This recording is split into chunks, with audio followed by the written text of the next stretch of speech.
नमस्कार, मैं हूं अरुण तोमर और आप देख रहे हैं एशियन न्यूज। उत्तर प्रदेश की राजनीति में ओवैसी की एंट्री ने सियासी माहौल को गर्मा कर दिया है।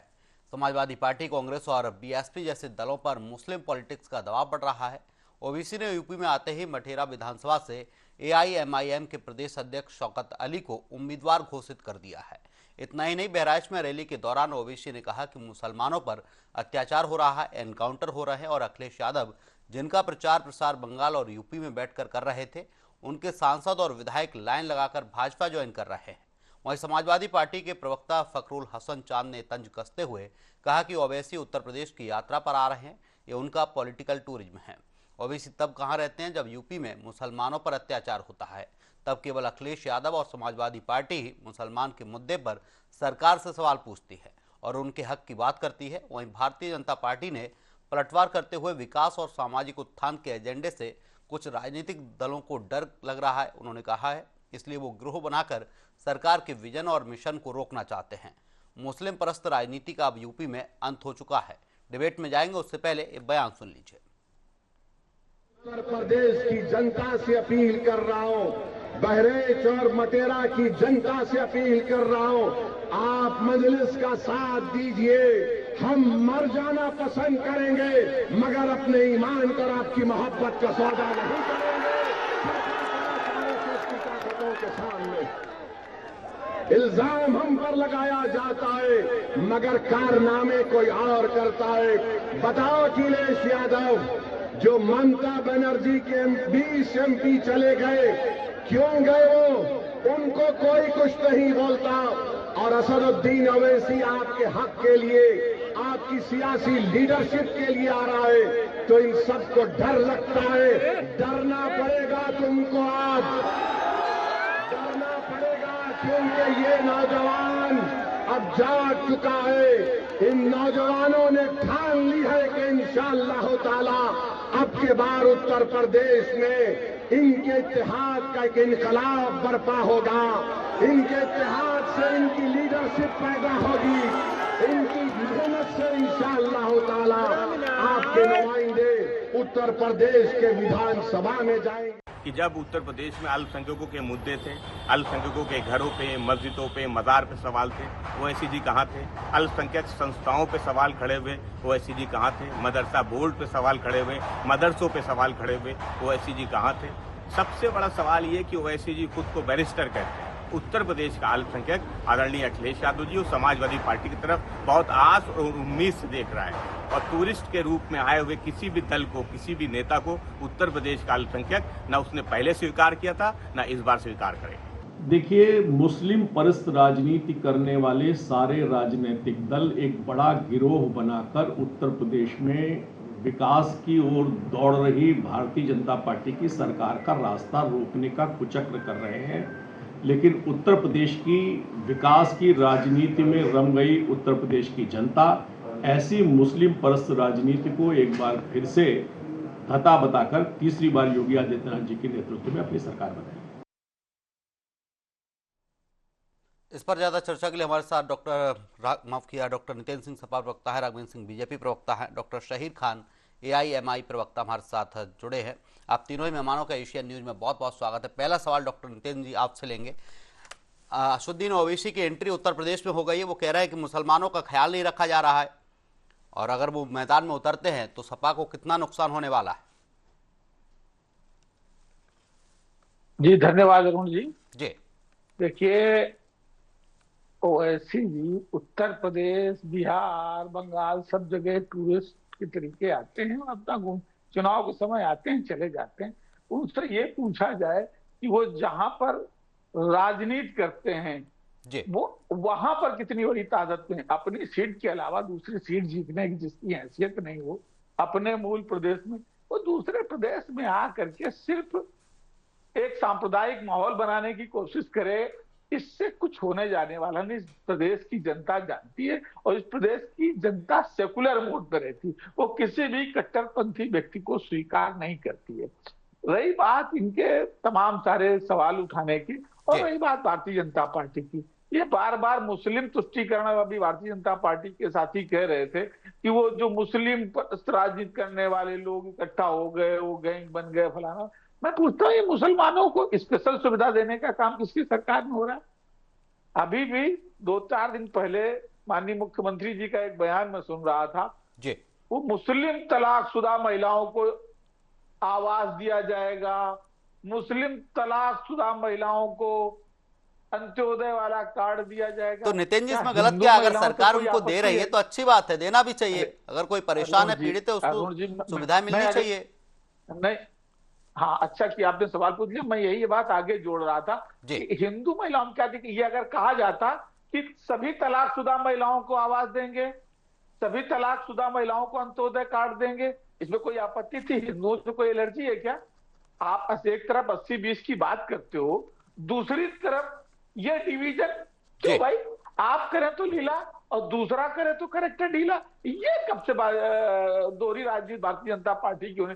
आप तो कट्टर हिंदुओं के तरफ, और आप हिंदुओं के साथ हिंदू महिलाओं को क्या दोष है? वो भी तो तलाकशुदा महिलाएं हैं, बहुत सारी पीड़ित महिलाएं हैं, पतियों से तलाकशुदा गुजारा के मुकदमे चल रहे हैं, घरेलू हिंसा के मुकदमा चल रहे हैं। तो अगर वो भी तलाकशुदा महिलाएं, तो ये आपको कहने में कौन सी आपत्ति थी? आप उत्तर प्रदेश के मुख्यमंत्री हो कि सभी तलाकशुदा महिलाओं को आवास देंगे, सभी तलाकशुदा महिलाओं को अंत्योदय कार्ड देंगे, और भी जो अन्य सुविधाएं वो सभी तलाकशुदा महिलाओं को देंगे। ये शुरुआत किसने की भाई? ये भारतीय जनता पार्टी शुरुआत करेगी और दूसरों को मुस्लिम तुष्टीकरण की बात। आज किस मुसलमान को कौन खाए जा रहा है? ये नितिन तो जी, ओबीसी ने खुले मन से कहा है कि उत्तर प्रदेश में मुसलमानों को नहीं देखा जा रहा है। अखिलेश यादव नहीं देख पा रहे, समाजवादी पार्टी उनका ख्याल नहीं रख रही है। उनकी मुद्दे की बात जब की जाती तो सपा उनकी मुद्दे की बात नहीं करती है। ख्याल रखने के लिए सरकार होती है, विपक्ष होता है मुद्दों की आवाज उठाने के लिए। ख्याल किसको रखना है? जिसकी सरकार है वही तो जनता। हम तो सिर्फ उनके मुद्दों का, और किसी भी मुसलमान की क्यों बात करो, जो भी शोषित है, जो भी पीड़ित है, जो भी वंचित है, हम तो हर उस शोषित पीड़ित वंचित की आवाज उठाने वाले लोग हैं जो हमारे पीडीए का हिस्सा है। जो भी परेशान है, जो भी मजलूम है, जिसके साथ अत्याचार, अनाचार, शोषण, उत्पीड़न हो रहा है, समाजवादी पार्टी हर उस मजलूम के साथ, हर उस गरीब के साथ, हर उस पीड़ित के साथ खड़ी है। और भारतीय जनता पार्टी तो टारगेट करती है, और जब टारगेट करती है तो सबसे आगे समाजवादी पार्टी खड़ी होती है। हमारे नेता, जो भारतीय जनता पार्टी के नेता 56 इंच की बात करने वाले होते हैं, लेकिन जब भी समाज में कहीं शोषण, उत्पीड़न, अत्याचार, अनाचार होता है तो समाजवादी पार्टी के नौजवान, समाजवादी पार्टी के नेता, समाजवादी पार्टी के मुखिया सबसे आगे खड़े होकर के लोगों के साथ संघर्ष करते दिखाई पड़ते हैं। सिर्फ भाषणों पर हम लोग चर्चा नहीं करते हैं कि कोई एक चला है कहीं से पैकेज लेकर के टूर का,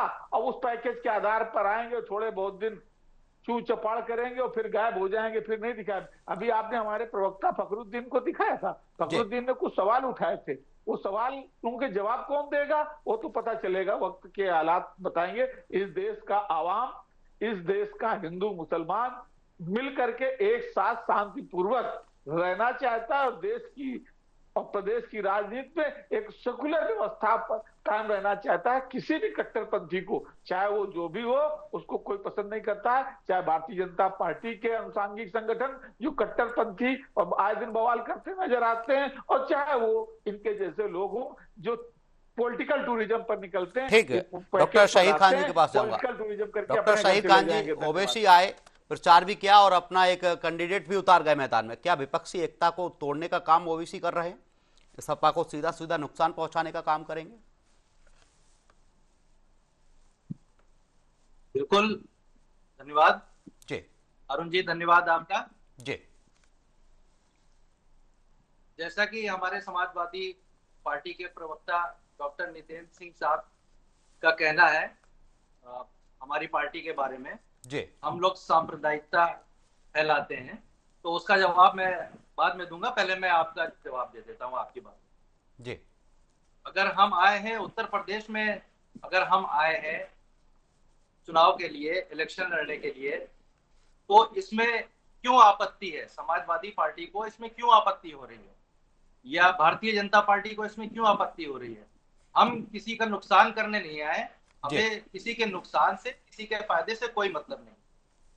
हमारा एक मुद्दा है, हम हक की बात करते हैं, इंसाफ की बात करते हैं, हम संविधान की बात करते हैं, और हम कॉन्स्टिट्यूशन के अकॉर्डिंग चलते हैं।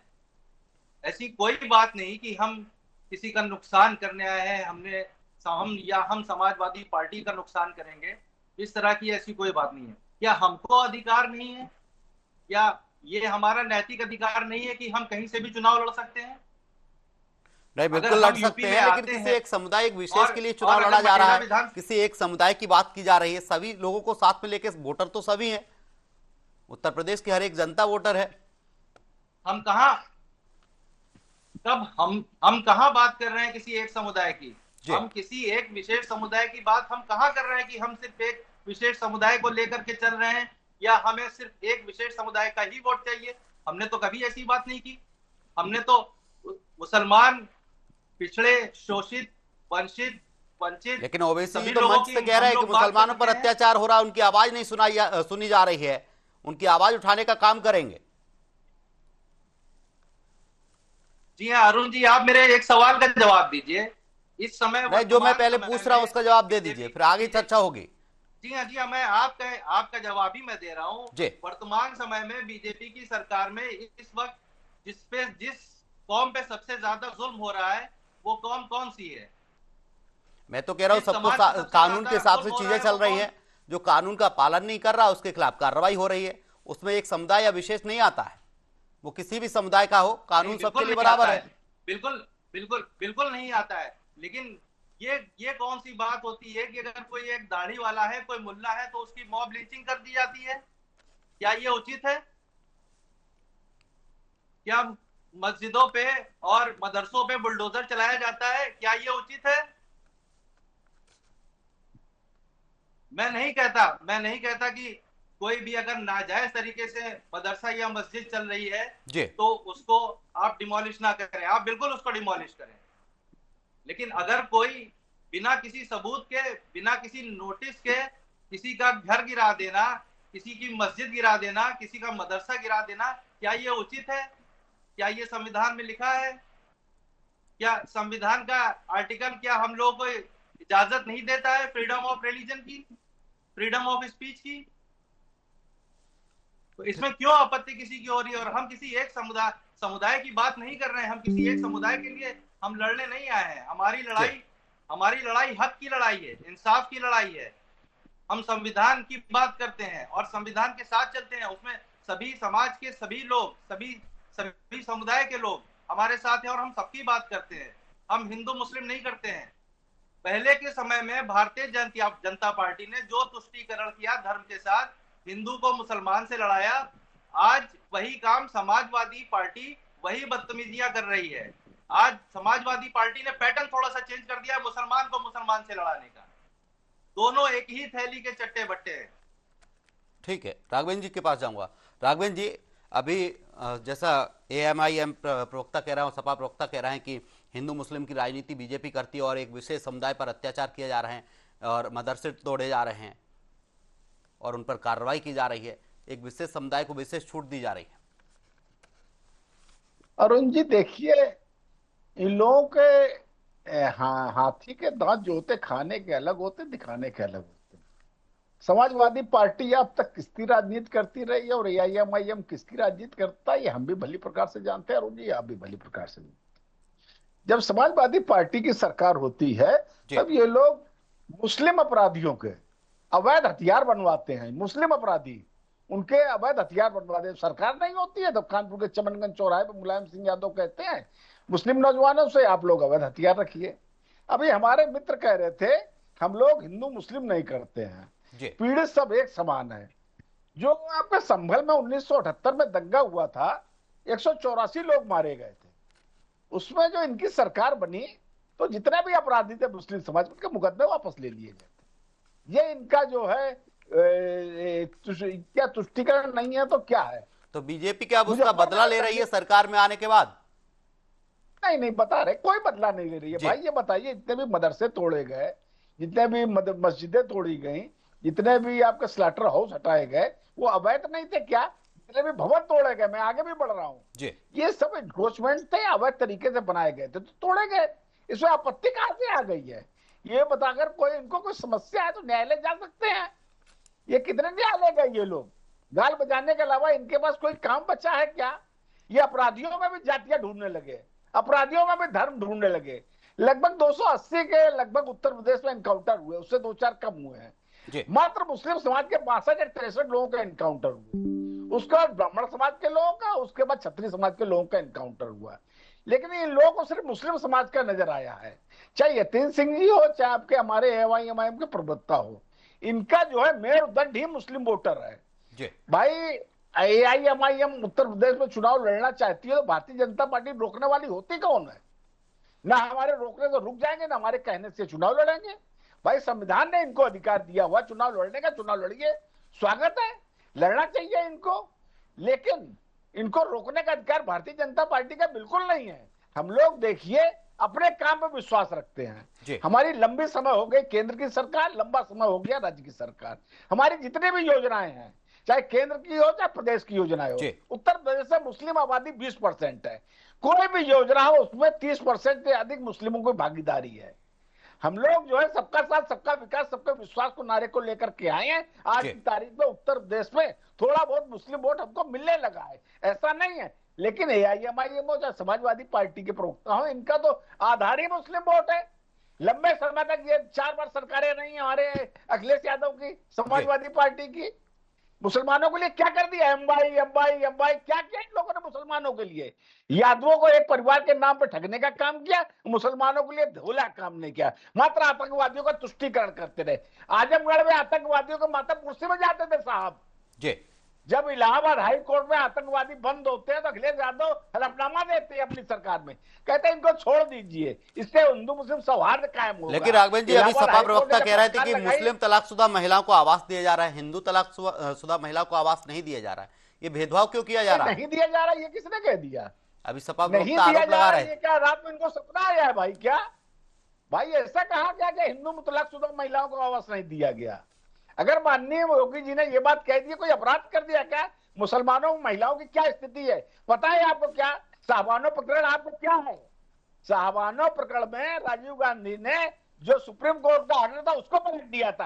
आप लोग कितनी बेशर्मी तक जाते हैं मुसलमानों की, अब अपराधी मुसलमानों के तुष्टीकरण के लिए। आज की तारीख में ये लोग एक्सपोज हो गए बिल्कुल बुरी तरीके से। सोशल मीडिया का जमाना है, इनकी कारगुजारियां सामने आ चुकी है। राघवेंद्र जी, रोकना चाहूंगा, समय का अभाव है, हासिल करने वाले रोकना चाहूंगा राघवेंद्र जी आपको। हमारे साथ राघवेंद्र जी बीजेपी प्रवक्ता, डॉक्टर नितेश सिंह सपा प्रवक्ता और शाहिर खान हमारे साथ AIMIM प्रवक्ता जुड़े। आप तीनों मेहमानों का तमाम चर्चा के लिए बहुत बहुत शुक्रिया। तो ओवैसी की यूपी में सक्रियता ने एक बार फिर मुस्लिम वोट बैंक की राजनीति को चर्चा के केंद्र में ला दिया है। AIMIM इसे अपनी राजनीतिक मजबूती का मौका मार रही है। समाजवादी पार्टी इसे गंभीर चुनौती नहीं मानती, जबकि बीजेपी इसे तुष्टीकरण की राजनीति का आखिरी दौर बता रही है। फिलहाल के लिए हमारी इस डिबेट में इतना ही। आप देखते रहिए एशियन न्यूज। नमस्कार।